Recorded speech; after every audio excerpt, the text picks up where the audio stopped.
Glimpse తో పాటు poster కూడా చూసిన బ్రో, చాలా హైలైట్ ఉంది. గ్లిమ్స్ లాస్ట్ టైం వచ్చింది కదా, అది కూడా చాలా హైలైట్ ఉంది బ్రో. నిజంగా చెప్తున్నాను, ఆ లుక్ మనోజ్ అన్నకి ఒక వైల్డ్ లుక్ అయితే చూపిస్తుంది. చూసుకుంటే మనోజ్ అన్న ఈసారి ఏదో ఇంకా గట్టిగానే కొట్టేట్టుకున్నాడు బ్రో. ఆ లాస్ట్ టైం ఏమంటారు భైరవం, ఆ తర్వాత మిరై, వీటిలో ఏంటంటే ఒక సైడ్ రోల్ లో కనబడ్డాడు. కానీ డేవిడ్ రెడ్డితో మాత్రం దున్నే మింగబోతుండు. అయితే దాంట్లో ఒక బైక్ ఉంది జాగ్వార్ అని, అది 7 క్వింటాలు ఉందంట బ్రో. దాని గురించి ఏం చెప్తావు బ్రో? మనోజ్ అన్న అంతకు మించిన బరువు భయ్యా. మనోజ్ అన్న అందరి ఫ్యాన్స్ హృదయాన్ని గెలుచుకుని చాలా గట్టి బరువు అవుతుంది. ఆయన బరువు మీద పోలిస్తే అది 7 కాదు 70 ఉన్నా ఏం ప్రాబ్లం లేదు. సో 7 క్వింటాలే కాదు 70 క్వింటాలు ఉన్నా కానీ మనోజ్ అన్న చాలా మంచి మనసున్న వ్యక్తి కాబట్టి ఇక ఎంత బరువు ఉన్నా ఆయనకి చాలా ఈజీ. ఎందుకంటే యాక్టింగ్ అనేది అతనికి చాలా ఇష్టము.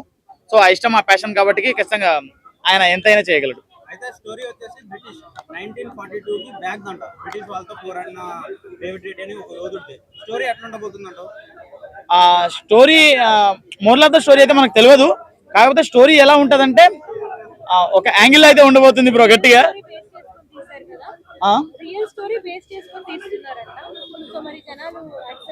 చేస్తాం మనం. ఇప్పుడు దాకా వచ్చిన చాలా మంది ఫైటర్లది కానీ, లేకుంటే చాలా మంది సమర యోధులది కానీ, లేకుంటే ఫ్లాష్ బ్యాక్ లో ఏమంటారు గ్యాంగ్స్టర్స్ వాళ్ళే కూడా చాలా చూసేసాం మనం.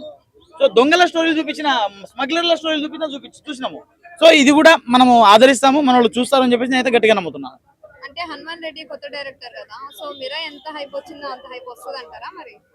సో ఇక్కడ డైరెక్టర్ని కాకుండా ఒకసారి స్టోరీని మనము చూసి వెళ్ళాలి. ఇంకోటి ఏంటంటే కొత్త డైరెక్టర్ కొత్త దాన్ని ఆశించి తీస్తున్నారు కాబట్టి ఖచ్చితంగా కొత్తగానే ఉంటుంది, చాలా బాగుంటుంది. అయితే ఈ మూవీలో రామ్ చరణ్ కూడా ఉంటారని ఒక టాక్, ఏమంటావు బ్రో? వాళ్ళ కాంబినేషన్ ఎట్లా ఉంటుందంటో? బ్రో చింపేస్తారు బ్రో, స్క్రీన్లు చినిగిపోతాయి అక్కడ. యాక్చువల్గా ఏంటంటే మనోజ్ అన్న ఫ్యాన్స్ రామ్ చరణ్ గారి ఫ్యాన్స్ కంటే తక్కువే, కానీ మనోజ్ అన్న ఫ్యాన్స్ కి రామ్ చరణ్ ఫ్యాన్స్ తోడయ్యారు అనుకో, మొత్తం పెద్ద మాఫియా ఏర్పడుతుంది, థియేటర్లు చినిగిపోతాయి అక్కడ.